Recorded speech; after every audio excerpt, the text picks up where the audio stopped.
buongiorno. C'è l'assessore Lanzarin che dopo darà anche un aggiornamento rispetto all'incontro che ha avuto con gli operatori aeroportuali della logistica. Insomma, li ha incontrati questa mattina, ho avuto modo anche io di fare un breve incontro, dopodiché l'assessore vi dà un aggiornamento. E ci sarà anche l'ingegnere Fattori che oggi dà, diciamo, lo schema è frutto del lavoro che cosa è successo? È frutto del lavoro del gruppo del suo gruppo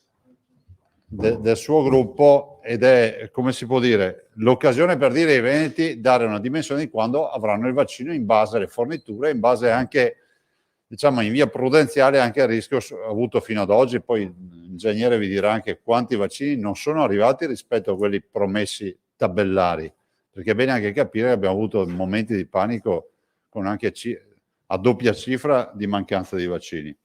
Allora, i molecolari sono 4.903.000, i test rapidi tamponi rapidi sono 4.224.000.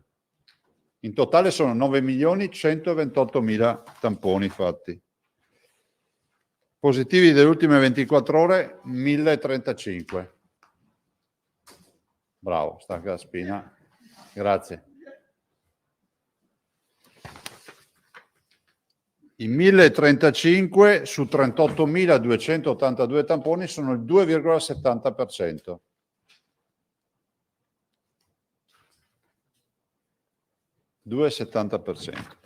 Positivi dall'inizio dell'infezione sono 406.000. Attualmente positivi 23.307.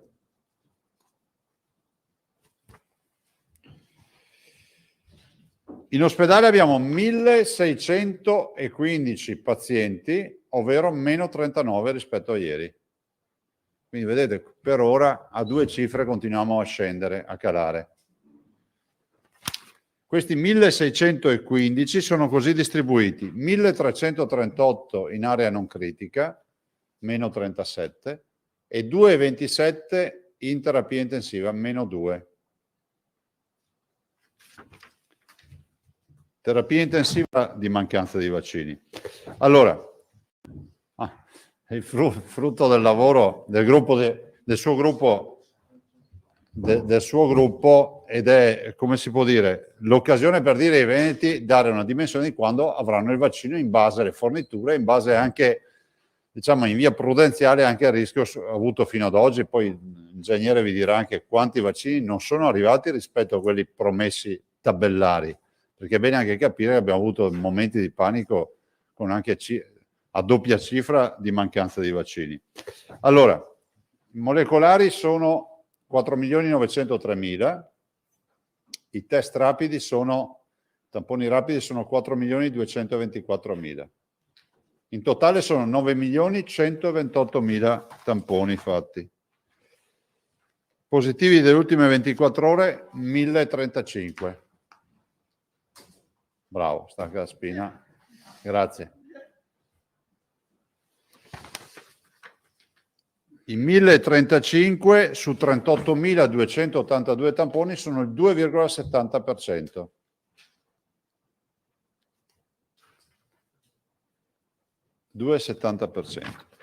Positivi dall'inizio dell'infezione sono 406.000. Attualmente positivi 23.307.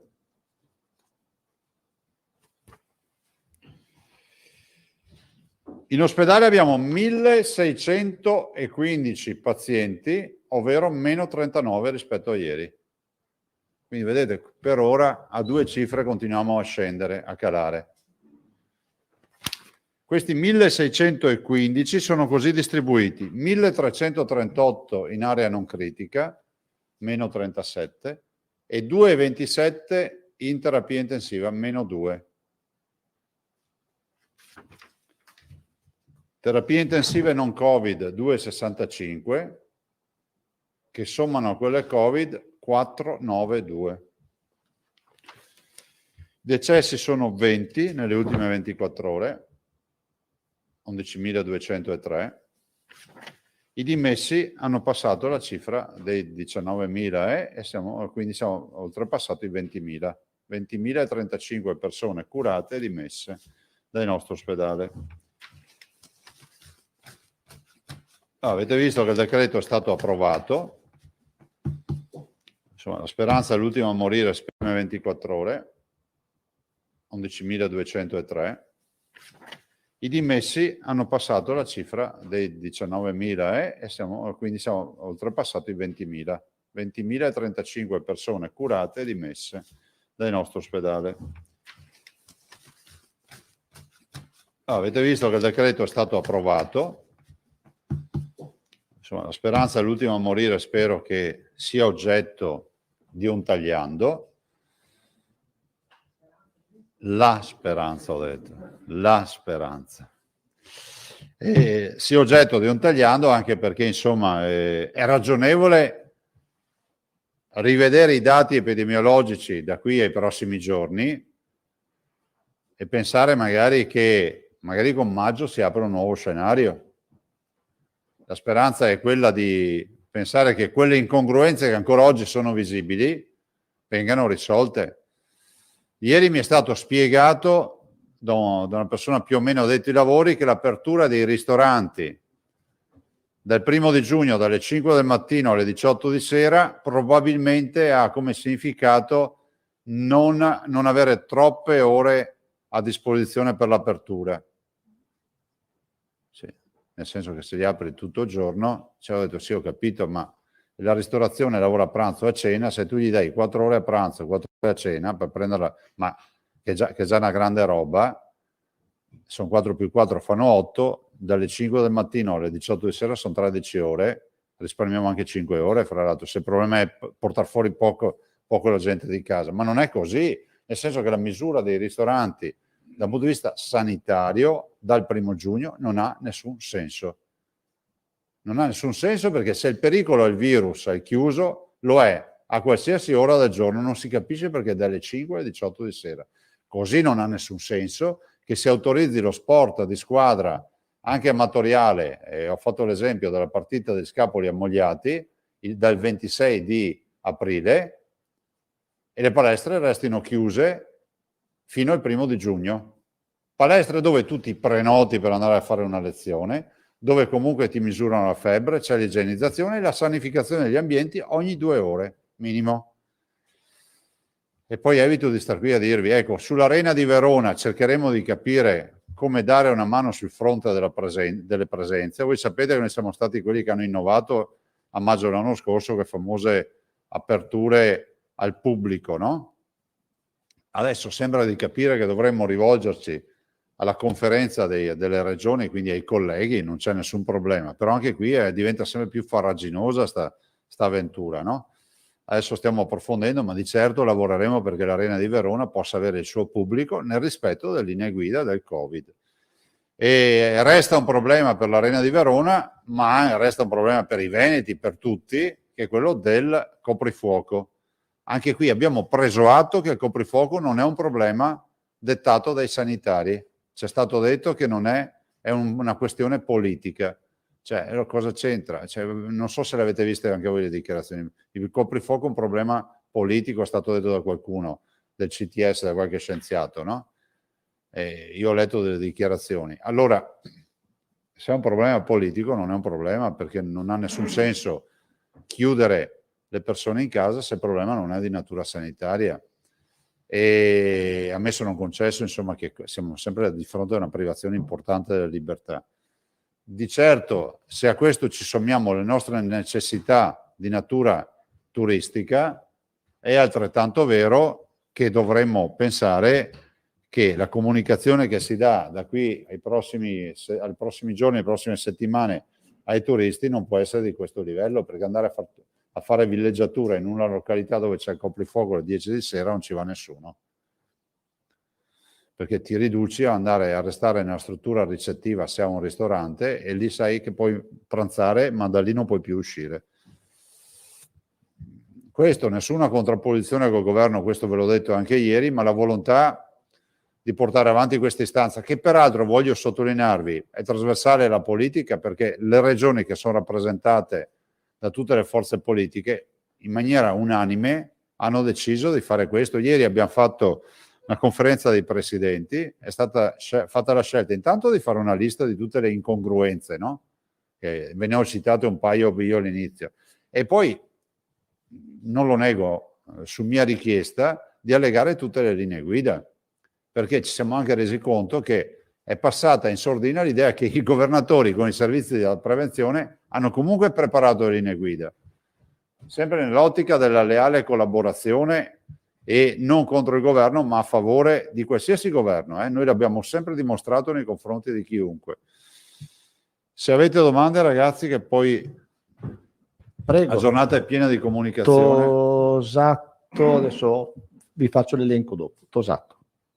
Buongiorno Presidente. Buongiorno. Ma insomma, le regioni sono uscite un po' malconce da questo confronto con il governo, nel senso che avete chiesto un incontro urgente, avete chiesto una revisione, invece il decreto è andato per la sua strada, Mattarella l'ha firmato ed è vigente. Ma secondo lei che idea si è fatto delle dinamiche che sono scattate all'interno del governo? Perché c'è stato una strana inversione di tendenza, mi sembra, in pochi giorni. Prima l'annuncio delle riaperture ai 26, che sembrava veramente aver accolto la vostra linea. Poi invece questa frenata, addirittura sul fronte della presenza scolastica, voi sostenete che c'era stato un preaccordo che poi è stato disatteso. No, non era un preaccordo, mi permetto di dire, è stata una proposta del governo, ecco, ancora senza neanche chiedere. Abbiamo fatto riunione con il ministro Gelmini e con gli esponenti di governo, cioè il ministro Bianchi, il ministro Giovannini e il ministro Speranza, collegato anche lui, e il ministro Gelmini ha detto da subito: guardate, si può ragionare sul 60%, basta. È stato scritto una bozza di decreto con il 60%, è entrato in Consiglio dei Ministri e è uscito col 70%. Non è una questione di vita o di morte, dico semplicemente ne prendiamo un atto. Guardate, non è mai troppo tardi, direi, no? Alla domanda che fai te, non è mai troppo tardi per cambiare idea. Se qualcuno a Roma si è fatto l'idea che le regioni sono come si può dire, un elemento di disturbo nella pace quotidiana, si sbaglia, perché poi i pazienti ce li abbiamo noi sull'uscio di casa, no? I cittadini che protestano e hanno come primo punto di riferimento hanno le regioni, le amministrazioni locali, quindi i sindaci, presidenti di provincia. Dopo uno può anche credere che tutta questa amministrazione dei territori sia, come si può dire, sia solo rumorosa e non produca nulla, però non è così. Cioè noi stiamo parlando di PIL, quando parliamo di ristoranti, parliamo di alberghi, parliamo di attività produttive, parliamo di PIL del paese. È inutile che facciamo recovery fund se dopo il PIL ce lo freghiamo tutto con il coprifuoco o con altre menate del genere. Ripeto, non sono aperturista e neanche chiusurista, che sia chiaro, guardo in faccia la realtà, perché se tu mi dici i ristoranti devono stare tutti chiusi per questi motivi, io ne prendo atto, ma se mi dici che li apri dalle 5 del mattino alle 6 di sera, cioè i ristoratori dicono: ma cosa facciamo? Facciamo i pranzi al mattino e a cena alle 4 del pomeriggio? Cioè, se l'avessero fatto in qualche paese tipo la Spagna del Sud, piuttosto che in America Latina, dalle 5 del mattino alle 6 di sera, forse facevano la cena del giorno prima. Ecco, per quanto riguarda il decreto, ci sono margini di intervento da parte delle regioni?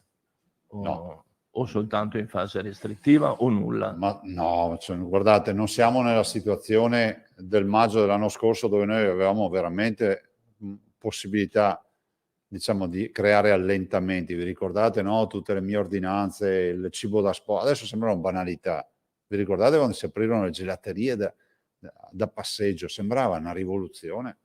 Adesso io a volte passo davanti alle vetrine e dico: guarda, cioè, se penso a cosa è successo un anno fa, semplicemente per vendere un cono gelato. Quindi io dico no, non abbiamo tutte queste possibilità, assolutamente no, però guarda, io considero il Presidente Draghi persona per bene e di buon senso, saprà affrontare anche questa fase. vorrei considerarlo, come si può dire, questo decreto vorrei considerarlo una fase di assestamento, ma non un assestamento avvenuto. Allora, abbiamo capito tutti che sono stati abbandonati i DPCM, quindi viene meno anche la possibilità di impugnativa, no? Se ci pensate, anche da parte del singolo cittadino. Cioè, non sto dicendo che andava impugnato, sto dicendo che è uno strumento giuridico nuovo per la dinamica del Covid. Noi siamo sempre ecco, abbiamo anche capito che il decreto va a morire prima della sua conversione, e quindi prima che uno si converta si può modificare un po' il tiro, no? Magari ci sarà un altro decreto. Io spero vivamente che ci sia un decreto correttivo, se vi interessa qual è la mia posizione. L'auspicio è che arrivi un decreto correttivo, che non è una missione di colpa, perché va anche apprezzato che si è deciso di aprire,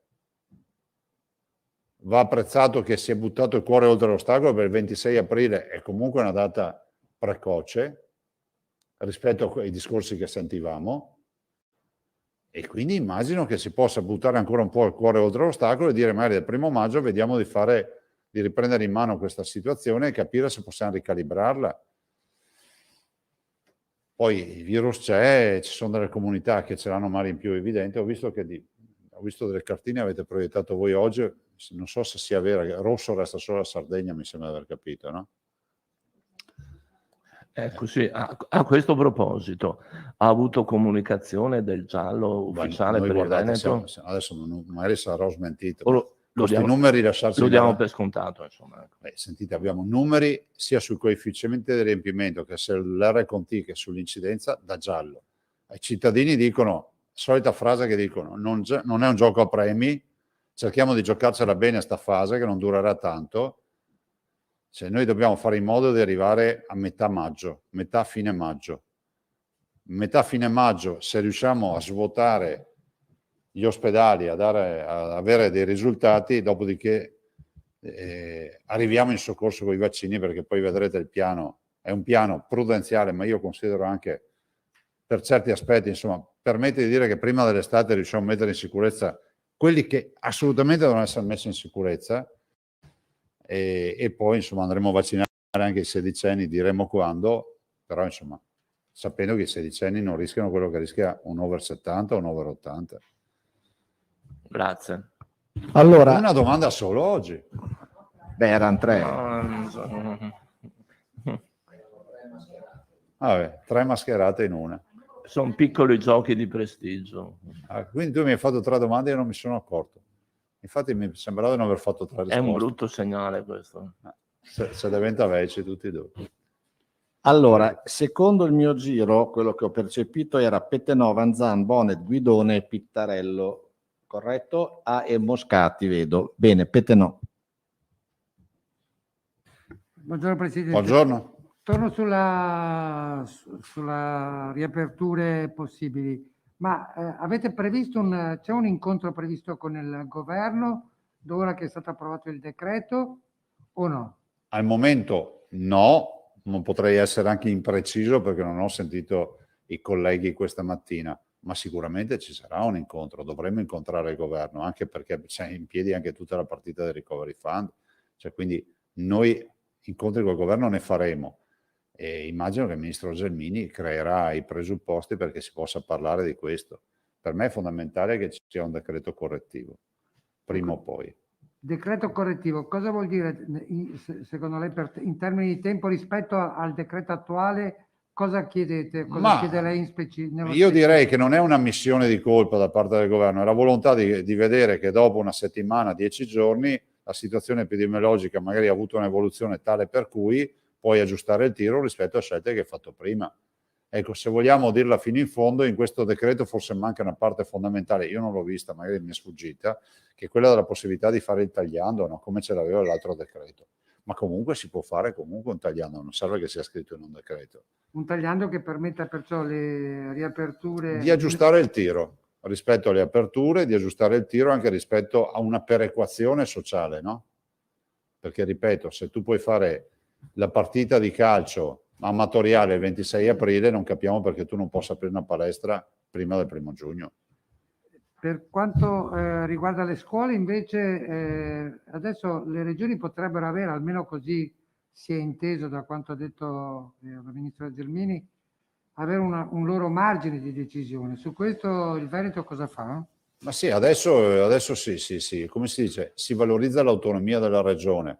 Il Veneto lavora con i tavoli prefettizi, con i tavoli provinciali dove sono è coinvolto l'ufficio scolastico regionale, e quindi ci rimettiamo al dimensionamento che darà il tavolo. Però c'è da dire una cosa fondamentale: la riunione che abbiamo fatto rispetto alle scuole era una riunione chiara, con una percentuale chiara. Dopodiché, Cioè 60%. c'è stato proposto. 70 o 60? Al tavolo è stato proposto 60. Sì. Poi il decreto a 70. Lei sa bene, lei dice io non sono aperturista o chiusurista, lei sa bene però il dibattito che c'è da parte di alcuni anche tecnici che dicono sarebbe stato meglio avviare queste aperture più avanti, quando anche la vaccinazione era già più avanzata, c'era un dato più sicuro epidemiologico e il rischio calcolato è un rischio, ma può essere anche un azzardo. Lei su questo che dice? È un rischio calcolato o è un po' un azzardo questo avvio adesso della prossima settimana? Io dico semplicemente che noi dobbiamo guardare in faccia la realtà, dobbiamo capire che ormai la situazione è colma da un punto di vista economico e anche psicologico nella comunità. C'è ancora emergenza sanitaria e ci portiamo del rischio in pancia. E di certo ci sono degli scienziati che ci dicono che è esagerato quello che si è scelto di fare, ma è altrettanto vero che ci sono anche i più realisti del re che dicono che se chiudiamo in casa i cittadini finché il virus non sarà scomparso sarebbe meglio ancora. Quindi in mezzo a tante posizioni poi c'è chi governa che deve cercare di trovare una posizione di equilibrio. Se io avessi ascoltato pedissequamente tutto quello che è stato detto in questi 14 mesi sul Covid, sarei come un criceto nella ruota, sarei ancora lì a girare. Cioè, io sono partito con un'informazione: non usate le mascherine perché non servono a niente. Vi ricordo solo questo. Adesso sono tutti bravi a dire ma l'aveva detto lui, non io. Sì, ho capito, ma tu che sei scienziato, che lo sentivi dire, perché non dicevi il contrario? Adesso fanno anche i distinguo. Perciò in ogni caso d'accordo sulla scelta del governo di mediare, però lei dice che bisogna rimettere a posto alcuni aspetti. Ma ci vuole prudenza e deve essere estrema la prudenza, non bisogna abbassare la guardia, si affronta con gradualità e buonsenso le aperture, ovviamente tarando e controllando sempre i dati epidemiologici. Noi abbiamo dei dati che non sono solo l'ospedale, ma sono anche il contact tracing, quindi l'incidenza che abbiamo su 10.000 abitanti di positività, e l'RT ovviamente. Grazie. Prego. Del resto vorrei ricordare che se non avessimo, che è esattamente quello che abbiamo fatto a maggio dell'anno scorso con un lockdown alle spalle, se avessimo applicato le teorie che sentiamo oggi, che abbiamo sentito anche a maggio dell'anno scorso, vi ricordo, internet è una grande roba, andate a cercarle, non avremmo mai aperto a maggio dell'anno scorso, invece abbiamo aperto le spiagge, abbiamo fatto una stagione e vi ripeto, vi porto anche i dati epidemiologici per giorno, per mese dell'estate, così vedrete quante persone avevamo in ospedale, quanti decessi abbiamo avuto e tutto, perché non possiamo dar vita a leggende metropolitane su questo. La scorsa estate non è stata l'estate del caos sanitario. Ma ripeto, nessuno ha la sfera della verità in mano. Non ce l'ho io per primo, ma neanche quelli che parlano tanto e la danno tutta per scontata. Alda Vanzan. Buongiorno Presidente. Buongiorno. Di solito sono sintetica nelle domande, questa volta gliela faccio con una premessa un po' più lunga. Prego. Perché gradirei una risposta, se non è possibile in questa sede, informatevi con i vostri tecnici, Sì. ma averla puntuale, anche perché continuiamo a ricevere segnalazioni puntuali, precise, eccetera, ma secondo me il problema è generale. Allora, il commissario per l'emergenza, generale Figliuolo, dà una lista di priorità in merito alle vaccinazioni e la dottoressa Francesca Russo, direttore del settore prevenzione della Regione Veneto, ripropone questa lista di priorità in una circolare della scorsa settimana. Cosa dicono queste priorità? Ovviamente vaccini permettendo, e questo lo diciamo sempre. Over 80, persone con elevata fragilità contenute in specifiche categorie, quindi bisogna andarsi a vedere le categorie 1, tabella 2, eccetera, eccetera.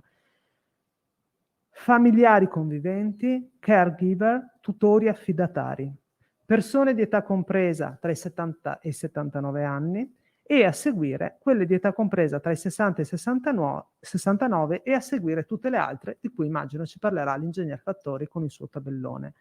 Allora, nelle US, in maniera sparsa, alcune hanno già aperto gli over 70, altre hanno aperto a singhiozzo i conviventi e i cosiddetti accompagnatori.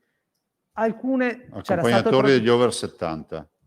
Allora, quello che le chiedo è possibile, la cosa è molto tecnica, per cui a me va bene anche una scheda tecnica. Avere una scheda puntuale, certo, per capire se la priorità è quella fissata da generale Figliuolo e La Russo nell'ordine così come è elencato, o se invece, come pare di capire, prevale la fascia di età, e cioè prima faccio gli over 80 e anche i settantenni tra gli accompagnatori, i conviventi, eccetera, e poi passo di gradino.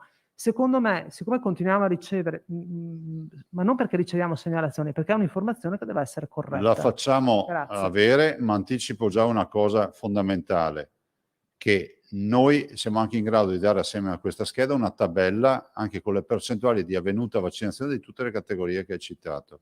Il problema è che abbiamo un target che è quello più colpito dal virus, che è quello dell'anziano, no?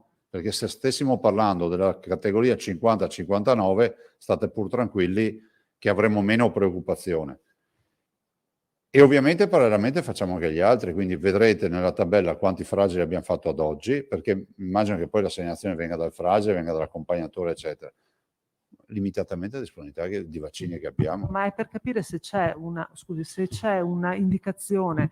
C'è un'indicazione Lei ieri diceva, per noi non apriamo quei 60 anni come fa il Lazio, perché andiamo avanti con fascia. Noi dobbiamo mettere in sicurezza gli anziani. Quindi quello che cerco di capire, che cerchiamo di capire, è l'indicazione è anagrafica anche per le categorie dei fragili, degli accompagnatori, non dei fragili, scusi, degli accompagnatori, dei familiari, dei conviventi? No, i conviventi... Comunque, a me basta una cosa chiara oggi. Ad esempio, nell'accompagnatore dell'over 70-79, che può prenotarsi peraltro con la scheda aggiornata, dice sono accompagnato, deve avere più di 70 anni. Nel senso... Ma nei disabili no? Sì, no, nei disabili no, assolutamente no. Chiedo. Sì, vabbè. Vediamo di preparare, magari chiamiamo la dottoressa Russo e possiamo anche fare una roba molto più... Facciamola tipo lunedì, martedì. Ah, oggi la volete? Boh, perfetto. No, scusami, se devo invitare la Russo non posso invitarla oggi. No, ma se è possibile avere intanto una risposta schematica, dopodiché te con la la facciamo Russo avere. potremo fare avere anche un colloquio. Tutti, Sì, boh. Effettivamente, scusate, c'è questo problema del fatto che le USL non stanno seguendo lo stesso ordine di vaccinazione, quindi noi siamo chiamati da gente che dice però mio cugino sta a Vicenza, allora lì sono già partiti. Tra l'altro non so se è stato chiarito ieri perché scusate non c'ero, ma la questione di Padova che non vaccina i fragili è aperta da ieri? Ah, perché...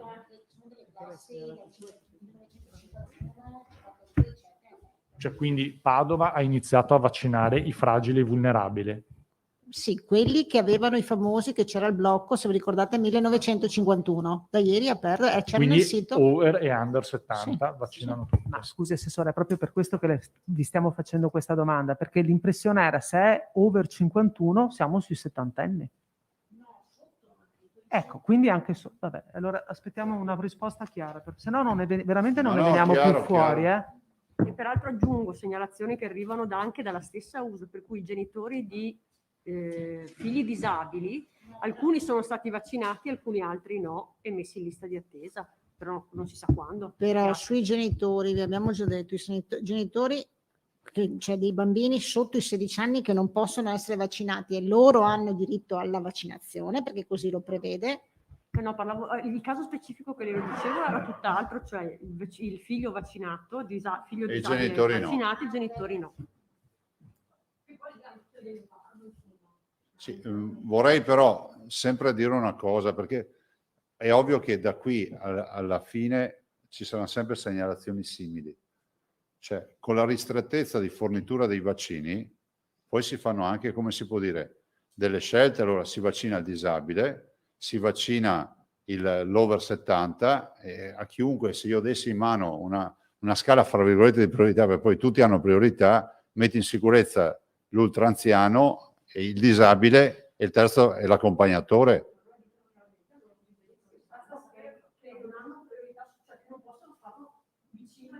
Ma infatti non prenotano vicino, nel senso che gli viene detto vi teniamo in lista e dopo vi prenoterete. Cioè, guardate che stiamo parlando di 4.900.000 persone da vaccinare, anzi meno, 4.200.000 per essere esatti, e le stiamo gestendo informaticamente, cioè non è che possiamo fare un abito sartoriale su ognuno. È solo per avere un'indicazione come chiedeva la... Vi faccio un esempio. Scusa, vorrei finire. Vi faccio un esempio, perché così ci capiamo. Cioè, non vorrei che passi l'idea che siamo dei 4 manigoldi. Cioè, se c'è... No, ma lo dico perché a volte viene anche... in questo paese dove il cittadino è stato educato a pensare che chi è dall'altra parte del banco sia sempre un lazzarone. Allora, vi faccio un esempio. C'è il disabile o il fragile e l'accompagnatore, no? Bene. Non c'è una qualifica di accompagnatore a 360 gradi. Volete un esempio? Abbiamo aperto i fragili, diciamola fino in fondo. Abbiamo detto forzate il sistema. Ci siamo ritrovati che l'80% delle richieste delle persone che non avevano titolo. Cioè, questo è il problema. Perché l'ipercolesterolemia, ve l'ho detto l'altro giorno, era diventata io sono fragile. L'obeso, fino a che punto sei non fragile fragile? Va fatta una classificazione rispetto ad alcune patologie. Allora capite anche voi che rispetto agli accompagnatori c'è chi magari diligentemente dice un genitore, c'è chi magari presenta altre situazioni, cioè per cui abbiamo deciso di privilegiare veramente diciamo, la fragilità e l'età, però insomma si cerca di fare tutto. Se avessimo vaccini faremmo tutti quelli che si presentano. Prego, scusami Mauro. Marco. Era solo perché cioè, io registro una sorta di discrasia tra quello che ci diciamo noi qui come giornalisti che seguono la regione con lei l'assessore e poi quello che materialmente succede nei territori con le USL dove abbiamo feedback, cioè lo dico proprio per chiarezza per tutti, nel mentre che abbiamo avuto questo scambio di battute adesso, io ho ricevuto un messaggio che dice mio marito è vulnerabile a 58 anni ma ieri sera a Padova non si prenotava proprio niente. Saranno finiti i posti, cioè ragazzi. Un altro messaggio, avevano aperto uno slot solo per disabili 104, non fragili. Cioè, ma i disabili 104 noi li dobbiamo fare, Sì, però data la lista, resta comunque che se il direttore di un'ASL ha uno slot, che so, magari si ritrova a avere dei Johnson & Johnson e non si possono utilizzare negli under 60, aprirà di più lista su... Cioè, o gli avanzano dei Moderna e dice, beh, allora apro... cerco di aprire su un'altra categoria, visto considerato che gli over 60, gli over 70 sono già alto con la percentuale, anche questi sono aspetti. Stamattina abbiamo discusso di questi aspetti. Dovete scusare, comunque noi oggi facciamo uno schema. Ma siamo in difficoltà anche noi rispetto a spiegare, perché ci rendiamo conto che, credo di interpretare anche il Presidente. Ma io ho approfittato... Cioè, sulle province ci sono situazioni diverse e quindi abbiamo i lettori da province diverse che ci segnalano problemi diversi. È logico, ma io ho approfittato anche della vostra domanda per far conoscere qual è, per quanto possibile, il nostro punto di vista. Mancano vaccini, ma tanti ne mancano. Bonnet, quindi posso considerarlo... No.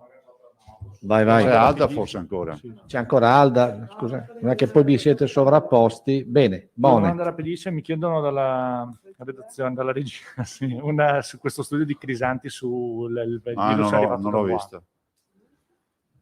Lo studio, l'USL non c'entra niente stavolta, era lo studio di Crisanti sul virus portato dai cinesi sostanzialmente. Non l'ho visto. Ok, l'altra cosa era una curiosità, i sanitari continuano a essere testati ogni settimana, anche se vaccinati? Okay. Sì, perché non c'è ancora un'indicazione nazionale, anche se l'abbiamo chiesta, anche le case di riposo, tutti? Ospiti e ospiti, noi continuiamo a testare, anche se vaccinati completamente, ospiti, operatori, sanità e case di riposo. Abbiamo chiesto a livello nazionale che ci sembra assurdo di cambiarla questa cosa qui, però ancora non l'hanno cambiata. Considerate che per noi sono 120.000 test da fare. 60.000 sono quelli delle case di riposo, più altri 60.000. 120.000 a settimana. Sì, Ok, grazie. prego. Dopo Bonet, Guidone di Radio Wellness. Buongiorno Presidente. Buongiorno. Io volevo un attimo tornare sul problema dei ristoratori che non hanno lo spazio per mettere i tavoli all'aperto nei centri storici soprattutto. Volevo capire se rimane un problema rispetto a quando ne abbiamo parlato una settimana fa, irrisolto, immutato, o se ci sono delle novità o ci possono essere realisticamente delle novità, secondo lei? No, perché l'unica disponibilità è quella delle amministrazioni comunali in base poi anche alla conformazione e alla logistica del posto. E l'unica soluzione è quella di rivedere il provvedimento, cioè aprire all'interno. Ovviamente il decreto oggi non lo lascia. Grazie. Prego. Pittarello. Buongiorno. Buongiorno. Diceva prima che internet viene in aiuto, parlando di turismo, proprio un anno fa si parlava in questi giorni di plexiglass fra gli ombrelloni. Esatto. E in questi momenti invece ci sono negli spazi condominiali, si stanno già piantando i paletti per gli ombrelloni, tra poco sarà sulla spiaggia. Si guadagna un mese rispetto all'anno scorso sostanzialmente per la preparazione. Come linee guida sono confermate. Tutte uguali, anche in presenza di tamponi rapidi, di vaccini, quindi le indicazioni non ci sono. È tutto novità. confermato come l'anno scorso. E anche per l'accesso, quindi. Tutto Sì, sì. Come l'anno scorso, che fa parte del pacchetto delle linee guida che abbiamo preparato. Moscati, prego. Sì, buongiorno Presidente. Io Buongiorno. invece sono stata nei centri vaccinali, sono appena tornata da Lughignano e Casale sul Sile, l'ULSS della Marca, e tutto funziona perfettamente bene. E c'è questo problema che mi segnalano i medici e che dicono oggi va tutto benissimo perché c'è Pfizer, domani arriva AstraZeneca e si comincia a dover convincere le persone che possono fare AstraZeneca. E questo io l'avevo già posta questa domanda. Allora, siccome c'è una lista esatta, una lista di malattie, di problematiche per cui viene sconsigliato AstraZeneca piuttosto che Pfizer. Questa lista però ce l'hanno i medici e non è resa pubblica, per cui anche le persone, secondo me, per essere più sicure, più eccetera, perché loro mi dicono dopo dobbiamo stare qua ore a discutere e certe volte ci si mettono pure i medici di base che cercano di convincere, cioè che tirano verso Pfizer piuttosto che AstraZeneca. È chiaro che nel momento in cui loro devono vaccinare hanno dei tempi che sono rispettati perfettamente in altre situazioni, quando arriva AstraZeneca invece si creano dei problemi. Allora mi richiedevano di cercare di avere almeno questa lista, se si può, delle problematiche. Non lo so perché io non essendo un medico... C'è il bugiardino. No, lui mi faceva vedere che aveva una lista delle patologie delle persone, non il bugiardino. Ma cosa dovremmo... Io non ho capito cosa dovremmo fare. Se si può avere questa lista e poterla noi divulgare. Cioè, è ufficiale? No, non quella del piano vaccinale, delle malattie, no, non delle fragilità. Se io vado a fare... delle patologie tali per cui... Esatto. Se c'è una lista, io l'ho vista, se c'è una lista è patrimonio di tutti.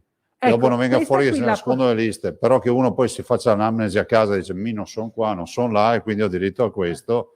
Mi sembra un'avventura, sinceramente. Ma è quello che succede purtroppo. Ma sì, guardate, la vaccinazione è volontaria.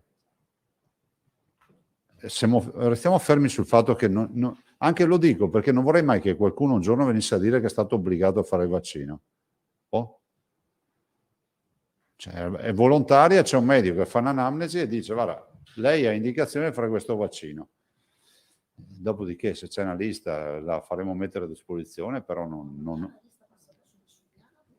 Non lo so, probabilmente c'è una lista tra i sanitari, non lo so. Sì, i sanitari verificheremo. aveva lì, perché l'ho vista sinceramente, me l'ha fatta vedere, per quello lo dico, Sì, mi ma- permetto questo perché è la seconda volta che mi segnalano questo problema e Sarebbe naturalmente... bello sapere anche chi è sto nostro dipendente che viene a segnalare a lei i problemi del suo lavoro.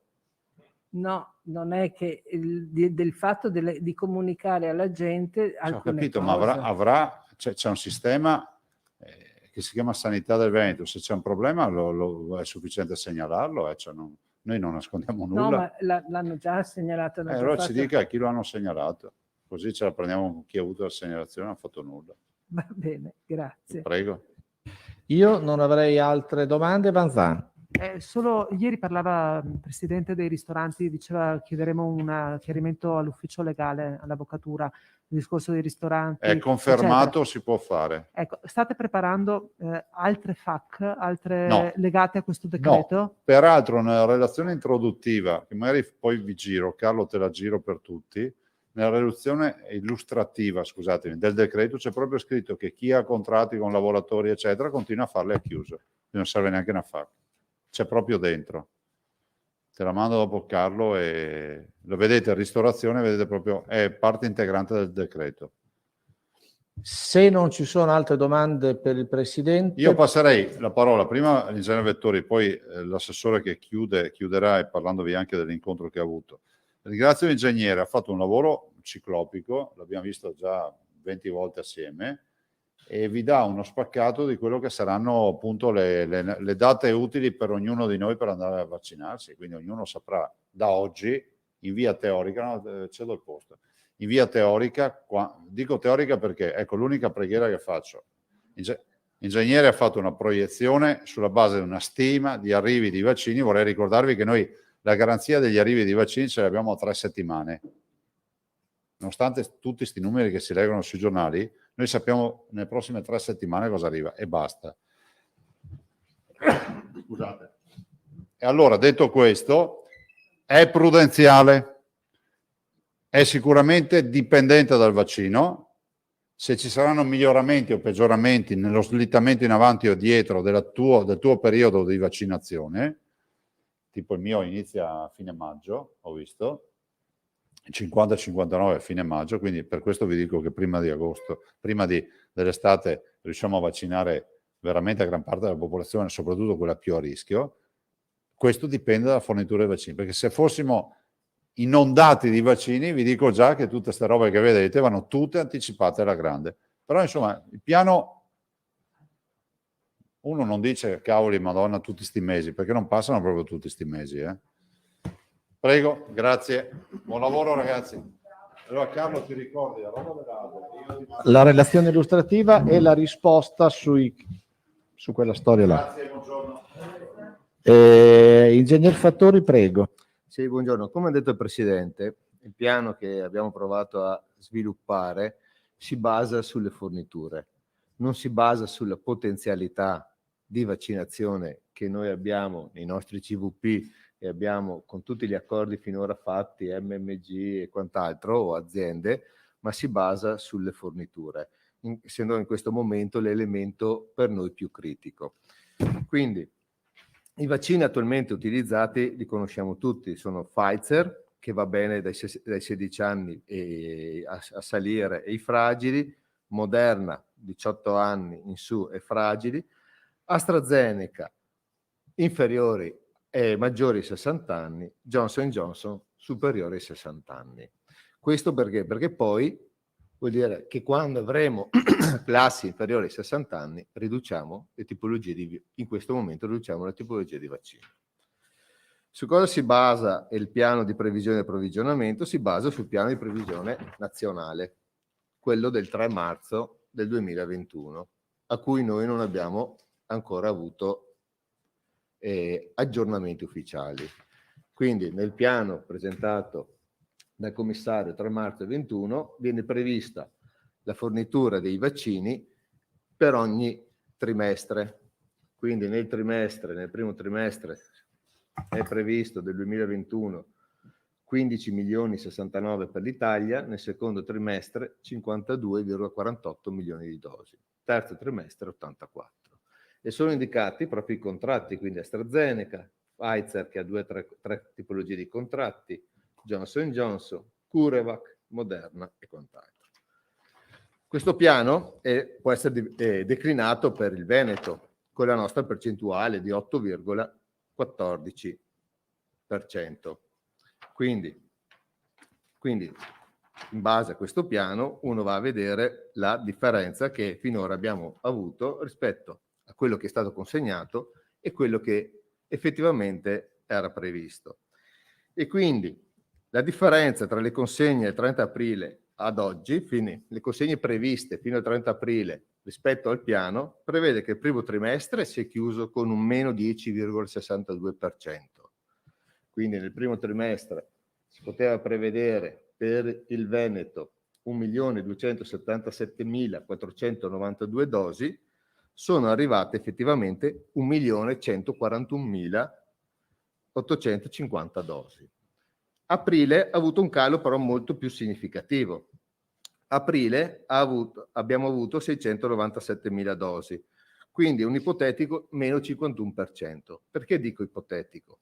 Perché nel piano del governo erano previsti due tipologie di vaccini, il Johnson Johnson e CureVac, in consegna trimestrale. CureVac è un nuovo vaccino non ancora autorizzato, quello tedesco. Esatto, però il governo lo prevedeva, il piano probabilmente sperava fosse autorizzato prima e quindi di averne la disponibilità. Come dicevo, io prendo il trimestrale e ripartisco in 3 mesi. Potrebbe essere che Johnson Johnson arrivi tutto nel mese di giugno, quindi per il momento, in un'ipotetica ripartizione della consegna trimestrale in 3 mesi, noi registriamo un meno 51%. Complessivamente un meno 32%. Quindi chi sono stati i vaccini più... rispetto a un piano ad aprile, al 31 aprile mi aspettavo un 30% in più, diciamo, dei vaccini rispetto a quello che effettivamente era da inizio campagna. Esatto. Quindi, chi sono quelli più bravi come vaccini, quelli meno bravi?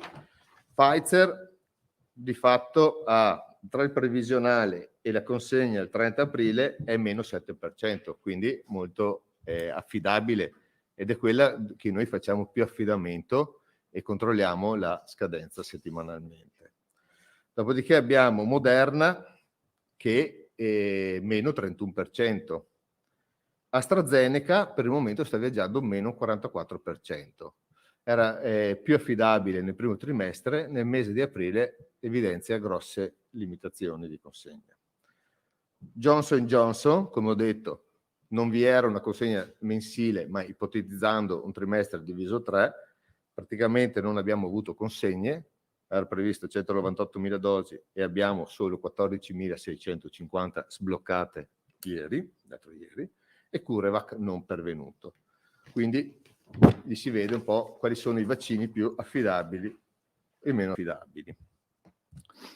Per dire, anche il Johnson Johnson la mancata consegna di Johnson Johnson incide di più degli altri vaccini, perché gli altri vaccini c'è bisogno della seconda dose, quindi il numero di dosi vengono consegnate mediamente, metà vanno per la prima dose e metà vanno a coprire la seconda dose.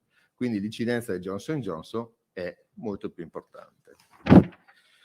Noi abbiamo comunque provato a fare un piano per vedere di dare delle date e dare delle certezze.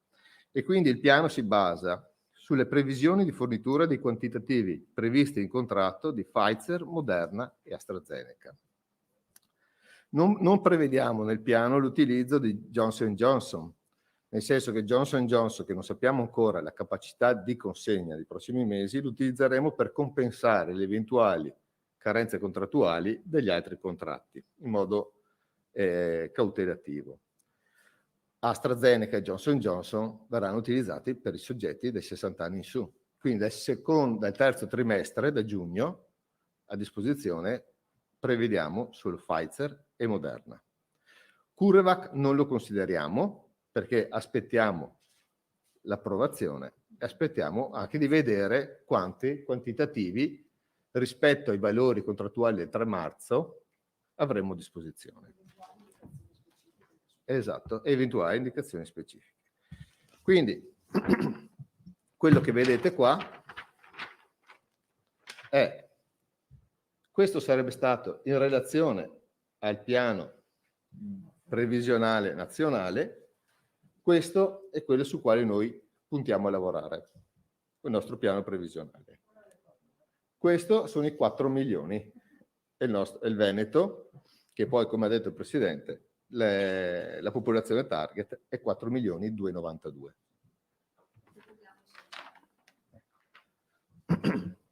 Quindi, popolazione target, abbiamo le varie corti di età più i fragili. I fragili non è facile stimarli, definirli, perché fragili più accompagnatori, più conviventi. Quanti conviventi? Quanti accompagnatori? Non è un numero non facilmente identificabile. Ecco che allora anche aprire gli slot di vaccinazione per un fragile genera problemi, perché non si sa poi quanti elementi. Noi quindi abbiamo fatto un piano in cui prevediamo 239.000 consegne a settimana nel secondo trimestre e 356.000, ma non sono 356.000 perché dobbiamo togliere AstraZeneca di 150.000, quindi 200.000 nel terzo trimestre e poi qualcosa anche nel quarto trimestre. È un piano relativamente cautelativo, nel senso che noi a questo momento possiamo garantire più o meno sui 210.000, il governo ci garantisce un outlook di 3 settimane e siamo intorno ai 200-210.000 a settimana. C'è un delta di 20-30.000 dosi che speriamo che Johnson & Johnson e AstraZeneca rispettino il loro contratto. Quindi il piano poi è stato declinato nelle varie ipotesi e questo è lo sviluppo delle possibili slot vaccinali. Quindi vediamo che maggiori di 80 anni lo consideriamo chiuso. Cosa significa chiuso? Chiuso vuol dire che possiamo aggredire un'altra corte, non che la categoria non può più vaccinarsi. Viene sempre, quando si passa a una corte inferiore, si lascia sempre aperta la corte principale, la corte superiore, anche perché alcuni soggetti non possono essere vaccinati perché magari sono stati infetti o altri motivi. Quindi, però, adesso le attenzioni sono sui fragili over 70. I fragili e gli over 70 vanno in parallelo. I fragili vanno un po' più lunghi, perché i fragili è anche la vaccinazione a domicilio. Questo è un piano per una vaccinazione massiva, in cui le macchine, che sono i nostri centri di vaccinazione provvisori, devono lavorare a pieno regime. Quindi la ricerca del soggetto individuo singolo può avvenire, deve andare in parallelo, ma deve anche permettere che la macchina a grossi numeri proceda. Il nostro obiettivo è quello di bruciare tutti i vaccini, garantendo prime e seconde dosi. Quindi poi si passa ai 70-79, che si prevede la Corte, si prevede il raggiungimento di completare la Corte e passare ai numeri successivi entro la settimana del 9 maggio, del 3-9 maggio. Di conseguenza poi si passa ai 60-69, quindi si ipotizza che dal 3 maggio al 6 giugno verrà completata la classe 69-60. Da 59-50, 31 maggio, 11 luglio, 49-40, 8 agosto, 5 settembre e poi, sì, scusatemi, sì, 39-30, 2 agosto, 5 settembre, 29-20, 30 agosto, 3 ottobre, beh, ma poi vediamo. Sì. L'ultimo, il 19enne, 27 settembre, parte con le prime dosi. Poi vi passerò 16-19, esatto. Questo piano io spero di accorciarlo. Allora, come ho detto, in giugno si prevede l'arrivo di CureVac. Pfizer ha annunciato più volte numerosi maggiori contributi, maggiori vaccini. Ecco, quindi è un piano previsionale. Noi lo aggiorneremo ogni 2 settimane per calibrare gli slot di apertura. È un piano che secondo noi in questo momento, in base alle dosi che noi abbiamo finora riscontrato e di cui abbiamo certezza, è anche comunque sfidante. Non abbiamo la copertura.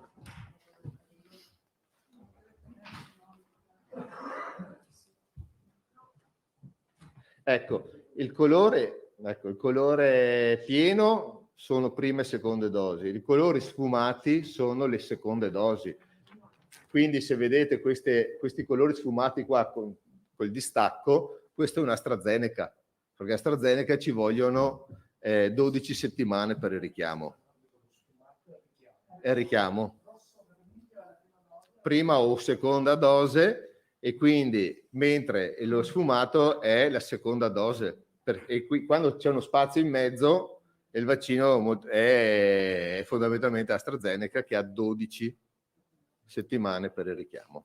Scusi, una domanda rispetto al fatto che non potranno essere usati AstraZeneca e Johnson & Johnson per gli under 60. Sono previsti quindi più dosi di Pfizer? Cioè, c'è un effetto compensativo nelle forniture, oppure avete fatto un piano che tiene conto che da un certo punto praticamente non si può più fare affidamento su migliaia di vaccini? Allora, come ho detto, sì, la seconda parte, ovvero il piano del governo è quello lì. Quelli sono i contratti che ci ha comunicato il governo. Sì, allora quando con quei contratti non c'erano ancora le considerazioni su AstraZeneca e Johnson & Johnson, perché i contratti sono precedenti a tutto quello, quindi è chiaro che anche su questo la velocità sarà legata ai quantitativi di Pfizer e Moderna che ci danno, perché noi dal 60 in giù possiamo utilizzare, poi CureVac capiremo, ma possiamo utilizzare solo questi. Cioè l'altro elemento che potrei inserire, che è già contrattualizzato, è CureVac. Però che il CureVac vediamo quando arriva e che indicazioni avrà. Che indicazioni avrà e che consegne avrà. No, penso è similare a Pfizer, e quindi da quel che ho capito è seconda dose, ma posso non sbagliare, spererei di sbagliare. Chiariamo una cosa e poi ci aiutate anche voi, perché sennò altrimenti poi penso che saremo tutti assillati cioè è un piano che noi presentiamo e che andremo a rivedere eccetera, che vuol dire che non sono aperte prenotazioni, cioè non sono aperte prenotazioni per questi, però noi diamo un arco temporale quando le persone con 50 anni, le persone con 40 anni eccetera si potranno vaccinare, ma non è che uno va nel portale, si prenota, non sono aperte. Le apriremo noi, diremo quando apriamo e apriamo di volta in volta. No, che uno domani vede sui giornali questo e si inizia a capire di questo entrare. Accadrà fatalmente, assessore. No. Anche perché ma comunque... Però uno si organizza, uno si può organizzare. Ecco, come ha fatto la domanda, anch'io mi aspetto che CureVac, Pfizer aumenteranno le dosi e quindi da giugno noi riusciremo ad accorciarlo. Però io faccio il piano sui dati che abbiamo oggi. Anche perché abbiamo visto che quei dati non sempre si sono mantenuti. No? Allora, sottolineando anch'io, perché voglio fare la mia parte, il prevediamo usato dall'ingegnere, il cautelativo usato dall'ingegnere, domande. Vanzan. All'assessore, quando lei ha puntualmente sottolineato non sono aperte le prenotazioni, certo. Con il piano che c'è adesso, cioè gli slot che le varie USL aprono, lì uno dovrebbe stare attaccato al computer sempre? No, allora noi... Cioè, se uno dice, beh, mi collego stamattina perché ho saputo che alle 6 c'era uno slot, sono arrivato tardi, non c'è un'indicazione, cioè è casuale, uno si collega quando può e spera? No, però allora ogni USL nel proprio sito mettono comunque, poi mandano tramite i canali informativi, questa, e noi facciamo le stesse cose quando valgono per tutti, perché poi è difficile, se invece ci sono differenze tra le USL, facciamo anche utilizziamo questo strumento per dare la comunicazione. Questo Quindi è quello- potrebbe essere, che ne so, che le singole USL dicano domani apriamo le prenotazioni per questa Certo, categoria, certo, dopodomani, perché in ci modo sono- che così... No, certo, perché ci sono delle USL che corrono più velocemente, perché hanno meno popolazione, perché hanno, non so, meno fragili, cioè, ci possono essere tante condizioni, certo. Tosato. Sì, più che altro una conferma. Si può dire alle persone che ci stanno ascoltando che questo è un piano cautelativo, quindi avete fatto i conti non sull'ottimale delle forniture, ma diciamolo pure sul minimo garantito, perché insomma Sull'80% sull'80%, quindi insomma ragionevole, per cui è presumibile avere insomma una discreta certezza su queste date che potrebbero essere anticipate forse.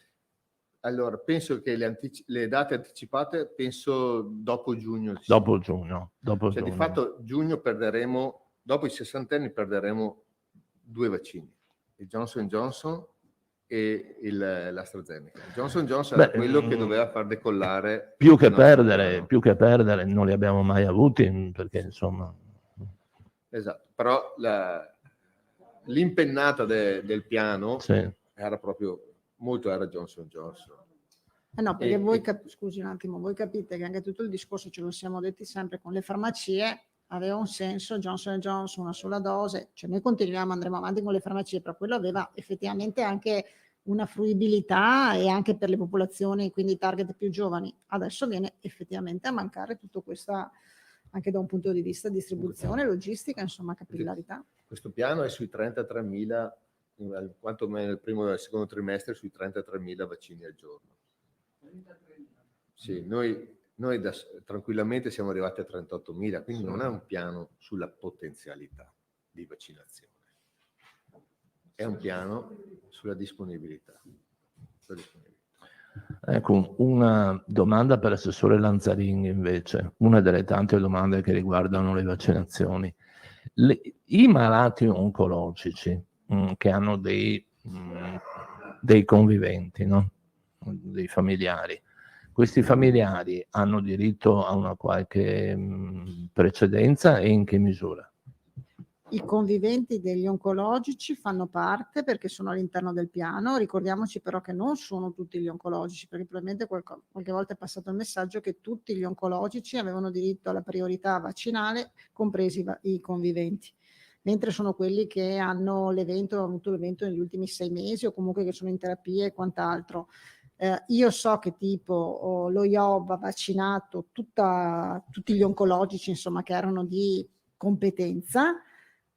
Gli oncologici hanno anche segnalato i conviventi e lo IOB ha trasferito ad ogni singola USL, perché poi non è solo l'USL di quindi Padovana, dove oggi ha sede lo IOB, ma ha trasferito alle aziende per la vaccinazione dei conviventi.